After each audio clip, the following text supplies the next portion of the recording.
industry. She trains in the subject My India, My Way, and she believes that India's tourism industry is known for its culture, it's known for its heritage. So it's very important for us to just not understand, but also to value and appreciate it.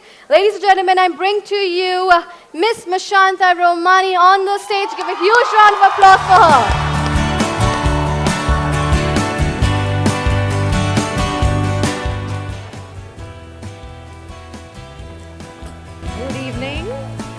Thank you. Can you hear me? Good evening, everyone. Well, to fill the shoes of of the last speaker is very difficult, but I will do my best. How many of my tourism students are here? Okay, thank you. No, because I think they are feeling a bit overwhelmed. Every speaker since the start of the convention has been talking only of hospitality, hospitality. So the poor things there are waiting for me. No, but I want to tell all the hospitality students also that you are not you are not away from tourism. You know, you all always look down upon tourism. Hum to hospitality karte hain. We don't have anything to do with tourism. I would like to tell you that hospitality is part of tourism. If there was no tourism, there would be no hospitality, there would be no hotels, no restaurants. Yeah? You agree? Okay. Because, no, I know, I meet a lot of catering college students, the other ones, and we have quiz contests, and of course, always the tourism people win it. But but the catering college does do a little, but you know, they are not very enthusiastic about tourism. I don't know why. They don't seem to know where monuments are. They don't seem to know the places of interest in India. Why is that? Know about places of interest in India. Okay, now let's start. What is tourism? For a tourist, tourism is traveling. It is his travel. He comes for a holiday and that's tourism for him. But for you and for us who are in the host country, a tourist means a lot of services. Tourism means a lot of services. When a tourist comes to India or any destination, he needs the aircraft to fly to and fro. Then he needs transport inside India. Then he needs the hotels and then the restaurants. So the hospitality is part of tourism and of the tourist industry. Now, I have been part of the tourist industry for the last 38 years. I was in the tourist office, the Government of India Tourist Office, which is part of the Ministry of Tourism, Government of India. And we were the ones, for your information, who classify your hotels into 5-star, 4-star, 3-star, 2-star, 1-star. Yes. Yes. So next time I might just come to classify your hotel, or one of my travel and tourism students will come to classify your hotels as I did. Okay, now I started my career, when I was doing my college, I didn't know what I was supposed to do. And at that time, I'm talking of the late 70s, all girls did their graduation, got married, and set up a house. And I think I was expected to do the same. But I said, let me do something for BA which interests me. So I did my history and geography. And when I was doing my history and geography, we had that time 4 years of college, junior BA, senior BA, and of course first year and inter. When I was doing junior BA, there was a new course in town called travel and tourism. It started in the late 70s. There was no travel and tourism before that. So I said, oh, this is a fantastic course, I must do it. And I started doing this course. This was just the first or second year that the course was started in Sophia Polytechnic at Pedder Road. Yeah. Then there were only, oh, you all are HAFT students? And then there was Nirmala Niketan at Churchgate. So these were the only two institutions that had travel and tourism. So I started doing travel and tourism, and that time it was very difficult to get in. Like I told you, it was just two colleges that had it, and there were thousands applying. So there was a tough entrance exam, a tough interview, and I got it. After this course, I got a job immediately. No, sorry, I went for an interview with Air India. At that time, getting an airline job was the be-all and end-all. Everybody wanted an airline job. You know for what? The free tickets. You know, you could get the free tickets, you could go here, you could go there, because in those days, one could not imagine traveling by air. You know, it was a very expensive, even now it is, but here now your parents are doing well. Our parents didn't do that well. So we didn't have the money to travel by air. So this was the only way to see the world, to get a job in an airline, get some free tickets and go around. But unfortunately, I didn't get this Air India job, whatever it was. I did very well at the interview, but I didn't get it. And I was so surprised and shocked because I topped my travel and tourism course, but I didn't get it, and I was extremely disappointed. Soon after, I got this call from the tourist office. My principal of Sapphires got a call, and she called me up and said, oh, they want some girls, why don't you go and meet them? So I went and met them. I said, but I was a bit disappointed first. I said, oh, tourist office, government of India, government ki naukri kisko chahiye, you know, and the government, you know, all the offices, how the government offices are, with piles of files and, you know, dirty places. And I said, no, I'm not interested. My mother said, just go and see what it is. I went in there, and it was a beautiful office, and a government office that was air-conditioned, and with lovely, beautiful posters, travel posters, miniature paintings. It was done up so well, I was really impressed. And the boss took my interview, and she said, yes, you can start from tomorrow. I couldn't believe it. So anyway, I started working. I said, it'll be a temporary thing. Let me see, at least for 2-3 years, get some employment experience, and then go and join Air India or whatever it is.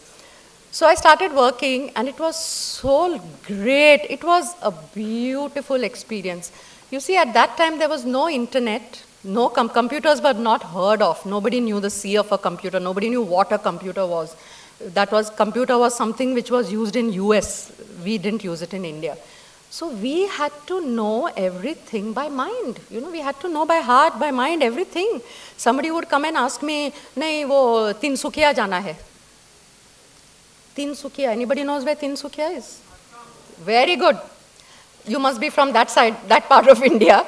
But so Tinsukia, and then we had to look up Tinsukia. Yes, Assam. We should know where it is. We were supposed to know in which state it is. It doesn't matter if you didn't know how to get there. You had to look up the timetable of the trains. But at least we knew where it was. So we had to do all this and tell them quick information. Nobody would wait. There was no computers. Today, if I ask someone, you'll immediately look up on that Google and say, ye yahan hai. We didn't have any such things. We didn't have books. We didn't have computers. We didn't have internet. We didn't have anything. We had to know everything, what was there in our mind. And then after that, it was a very satisfying experience, working at the counters, meeting people. They would go to a town, and they would come back and tell us, Madam, आपने ये बोला ये वैसा नहीं है. This is different. ये hotel का rates अभी 300 नहीं है, अभी 600 हो गया है.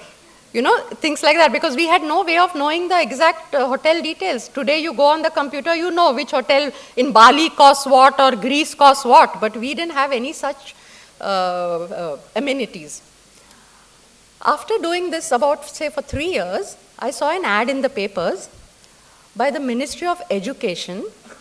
They were giving a scholarship to study tourism management in Austria. You all know where Austria is? Europe. It's between Czechoslovakia and Germany. It's a small town, a small country, and there's a place there called Salzburg. You heard of Salzburg, the Sound of Music? Yeah, so that's Salzburg where the Sound of Music was shot.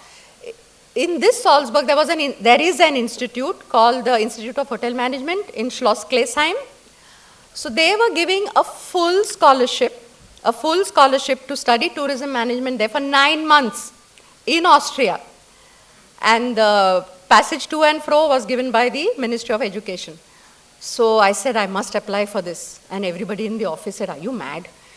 Austrian government scholarship, all sab Delhi wale hi le lenge, Bombay walon ko kahan chance milega. And it was always like that. Everything always the Delhi walas got because the government was in Delhi, our tourism department was in Delhi. We didn't stand a chance. I said, let me go and see what it was. And I'd like to tell you a small experience about this interview. When I went there, there were about 15 boys and girls, 15 boys, and out of these, there were 15 boys and 2 girls. Now this other girl was a Delhi wali. We went there, we were called at 10 o'clock. The first person who went in came after half an hour. So we said 15 people and the whole day will go in this. So she said, "Mujhe nahi rehna hai. I will go and tell I want to go early." So she went and told this man sitting there correcting everything. She said, "Mujhe jana hai. I want to go early inside." She was number 9, 10 or whatever it was. So she went early in the morning, finished her interview and went off. And I waited and waited and waited, and all these boys would go one after another, come out after half an hour and finish. By the time I was S, my surname was S at that time, I was somewhere right behind. I waited till about 5 o'clock in the evening, being called at 10 in the morning, and at 5 o'clock in the evening, I finally go into that room. There were about 7 people waiting, all from the industry, airlines, travel and tourism, whatever. And then when I went in, they all sat up. "Oh, you're still waiting?" I said, "What do you mean?" "No, but since when are you waiting?" I said, 10 o'clock in the morning. "But why didn't you come in earlier?" I said, "But why? My number was number 12 or 13 or something." "No, but the other girl came, you should have also come." I said, I never even thought of it. Why should I come early? "Nahi, aap itne, please come in. Have you had something to eat?" I just couldn't believe it. "Have you had something to eat?" No, you should, please, coffee mangaun kya, chai mangaun kya, all this sort of thing. I was really surprised. But they were extremely sympathetic, and it went, I think it went in my favor that I had waited from 10 in the morning to 5 in the evening without asking for favors. Even being a woman, I didn't play the woman card. Of course, at that time, nobody in Delhi bothered about women, but they still don't. But so, after a few days, I came to know that I've got this scholarship. And let me tell you, I went to Salzburg, and that was one of the best time of my lives. 9 months. They were really beautiful. I mean, you met so many children there. The scholarship is given by all these European countries to a third world country. And instead of giving money, they give it in kind. Austria is noted for tourism and hospitality. So they gave the scholarship to a person studying tourism and hospitality, and they give it to all the third world countries. That is from Asia, Africa, and South America. So we had this group of children from all over the world, and those 9 months, I learned so much about the culture of these countries. It was really wonderful. Tourism and exchange students, you learn so much. You learn about their culture, you learn about living with one another and accepting their different attitudes. It's if ever you all get a chance to go as an exchange student or get a scholarship abroad or something, please do take it. It's really wonderful. After this scholarship, I came back and I started working again for the Bombay office. Then, Staff Selection Commission? Staff Selection Commission is an agency of the government that selects people and sends them to different offices. So there I was selected by the Staff Selection Commission on a permanent basis. After a few years, we had the UPSC. UPSC chooses people for the higher posts. So I got chosen as an assistant director. They transferred me to Goa. Oh no, there was no wow.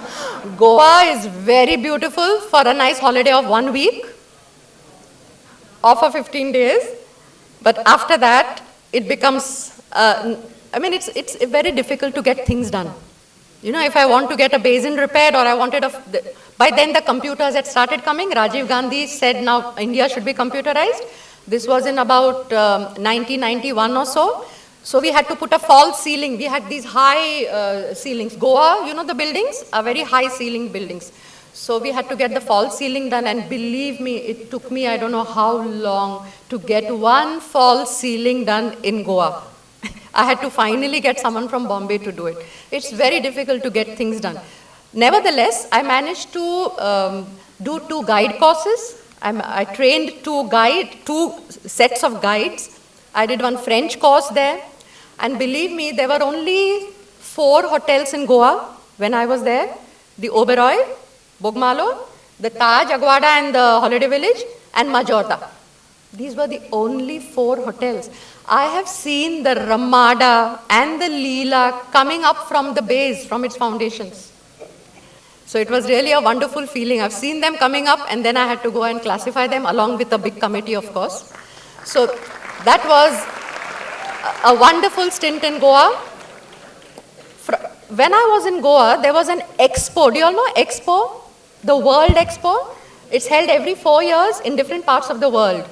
So at that time, the World Expo was to be held in Seville. Where is Seville? Spain. Very good. So it's in Spain. And in Seville, we had this India pavilion in the World Expo, and we were told to man it, the Department of Tourism. So 4 months we stayed in Spain, manning the pavilion, and it was a lovely experience. I met the Queen of Spain, Queen Sofia of Spain. She came to the Indian pavilion. She wanted to look around. We had to take her around. It was a lovely experience. After that, I came back to Goa, and then they transferred me to Frankfurt, Germany. So Frankfurt also was a wonderful experience. We had a lot of crisis at that time in India. We had the earthquake in Latur. We had the 13 bomb blasts in Bombay. We had the plague in Surat. So all these things happened when I was in Frankfurt, and it was so difficult to get any tourists to come to India, because for them, oh no, there are bomb blasts happening in India, there's plague in India, who would like to come to India? No, and we had a very, very tough time to somehow tell them that these are isolated happenings, that this is happening in Bombay, but Delhi, Jaipur and Agra is still very clear. Or this plague is happening in Surat, Calcutta and Orissa and Bhubaneswar, there is no problem, please do come, because they don't realize how big India is. It's almost 2 Europes in India. India is the size of 2 Europes. So we started a marketing campaign saying if something was wrong in Paris, would you not go to Frankfurt? Or if something was wrong in Italy, would you not go to Spain? This sort of marketing thing.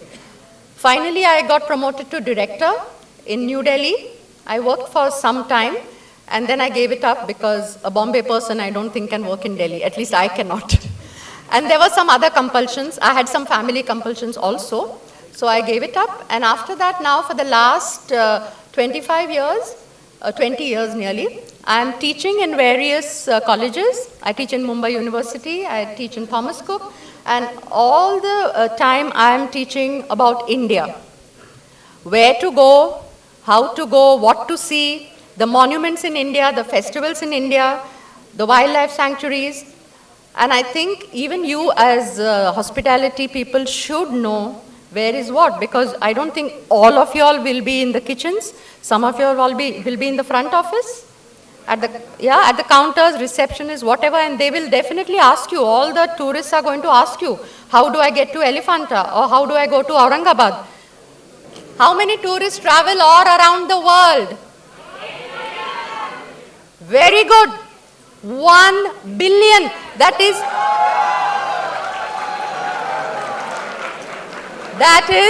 1,000 million. 1,000 million tourists are traveling all around the world. Can you imagine? For peaceful purposes, they're going all around the world to see other cultures, to broaden their horizons.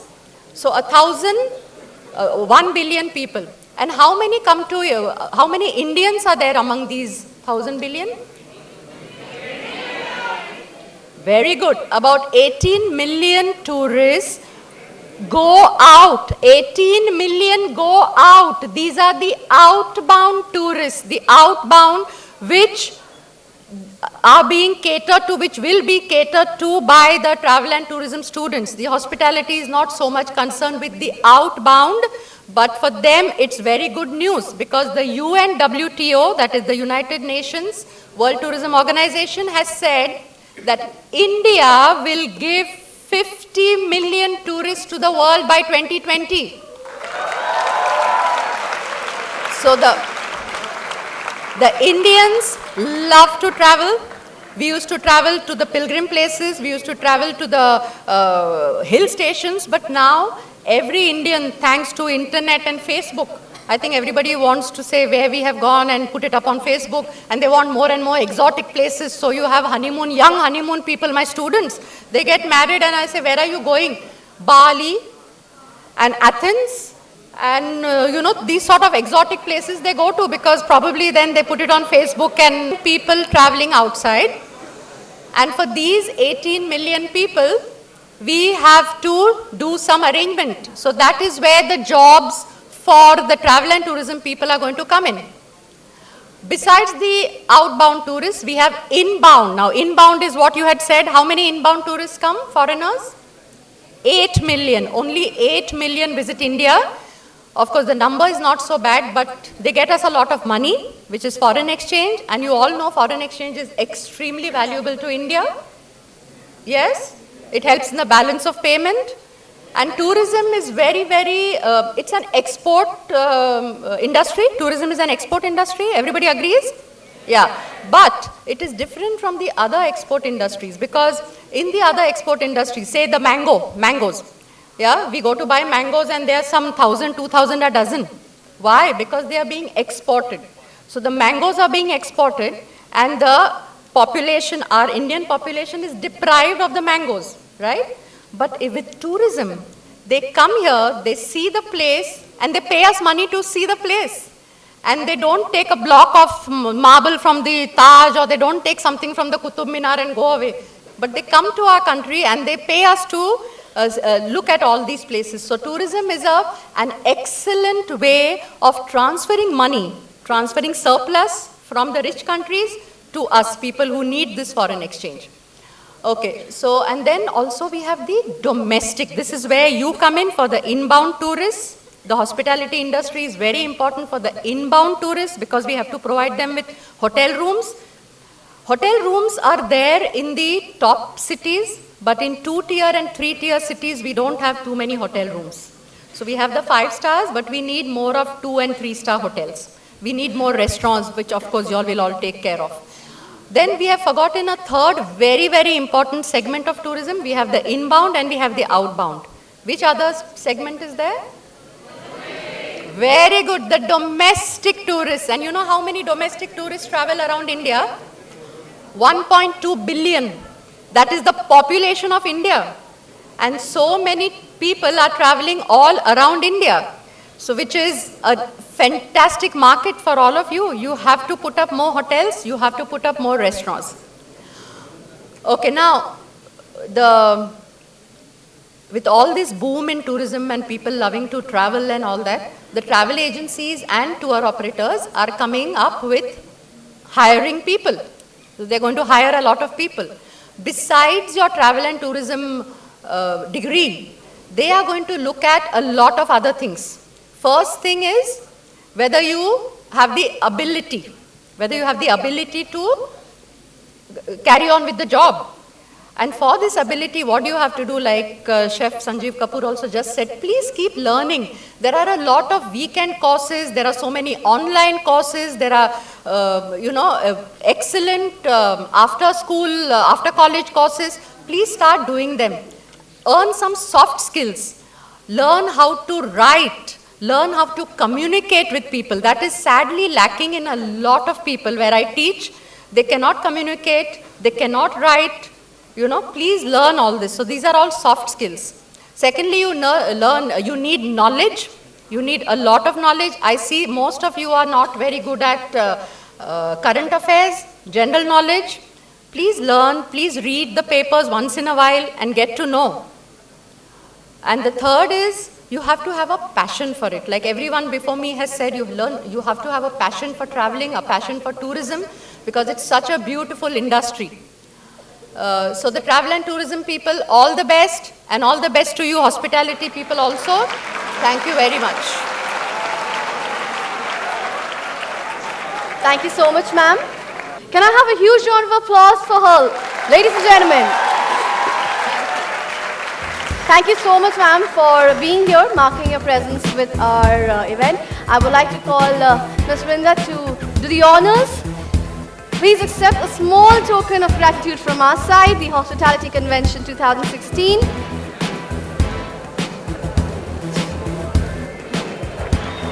A huge round of applause for her.